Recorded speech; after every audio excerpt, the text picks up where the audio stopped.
गेल्या अनेक महिन्यांपासून सर्वोच्च न्यायालयात प्रलंबित असलेला शिवसेना नाव आणि चिन्हाचा खटला पुन्हा एकदा लांबणीवर पडलाय।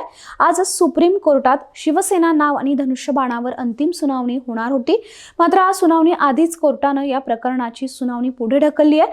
त्यामुळे आता या खटल्याची सुनावणी शुक्रवारी 23 जानेवारीला होणार आहे। राज्यात महापालिका निवडणुकीच्या निकालानंतर आता होणाऱ्या सुनावणीकडे सर्वांचंच लक्ष लागलंय, कारण या निकालाचे परिणाम महापालिकेतील सत्ता समीकरणावरही होणार आहेत। परंतु ही अंतिम सुनावणी पुढे ढकलल्याने उद्धव ठाकरेंना पुन्हा एकदा मोठा धक्का बसलाय।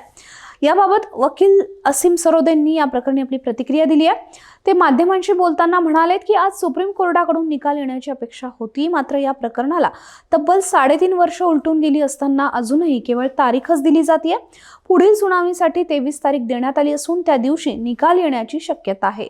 अशा प्रकारे पक्ष फोडण्याची प्रक्रिया भविष्यात भाजपासाठी धोकादायक ठरू शकते, कारण पुढे काहीही घडू शकतं। त्यामुळे या प्रकरणावर स्पष्टता येणं अत्यंत गरजेचं असून हा निकाल खूपच महत्त्वाचा आहे। धनुष्यबाण हे निवडणूक चिन्ह उद्धव बाळासाहेब ठाकरे गटाला दिलं जाऊ शकतं किंवा ते गोठवलं जाण्याची ही शक्यता नाकारता येत नाही। तसंच आतापर्यंत या चिन्हावर निवडून आलेले खासदार, आमदार किंवा नुकत्याच झालेल्या महानगरपालिका निवडणुकांतील नगरसेवकांवर या निकालाचा कोणताही परिणाम होणार नाही, असंही त्यांनी स्पष्ट केलंय।